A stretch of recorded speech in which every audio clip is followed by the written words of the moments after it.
Open the lock with a working key. Push the control compartment door for the handle. Turn off the automatic button on the power unit. Turn off the power cable at the back of the machine. Open the glass door of the compartment for the delivery of snacks. Disconnect the shelf connector from the main harness of the machine. Remove the shelf from the machine, pulling the latch to the left. Dismantle the cable ties to the shelf.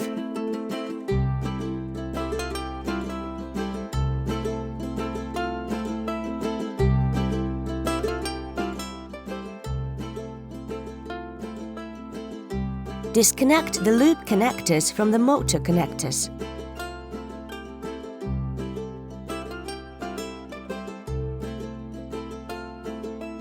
Remove the cable from the shelf and change it.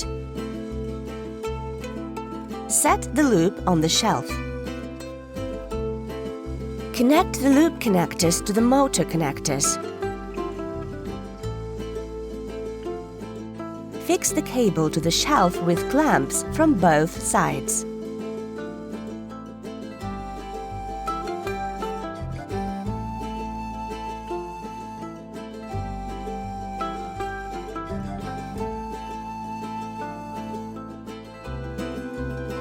Remove the excess clamps by side cutters.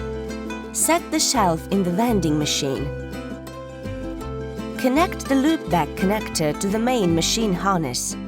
Connect the power cable at the back of the machine. Turn on the vending machine using the button. Press the button Operator menu in the control panel.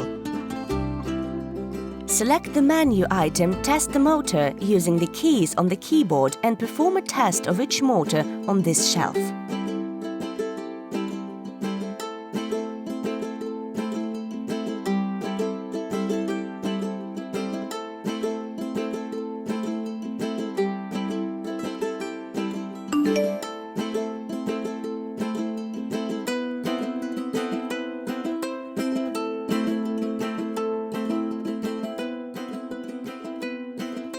Press the A button on the keyboard until the menu is completely excited and the machine is preloaded. Close the glass door on the compartment for the delivery of snacks. Push the control compartment door into the machine until it stops. Push the handle and close the lock with a working key.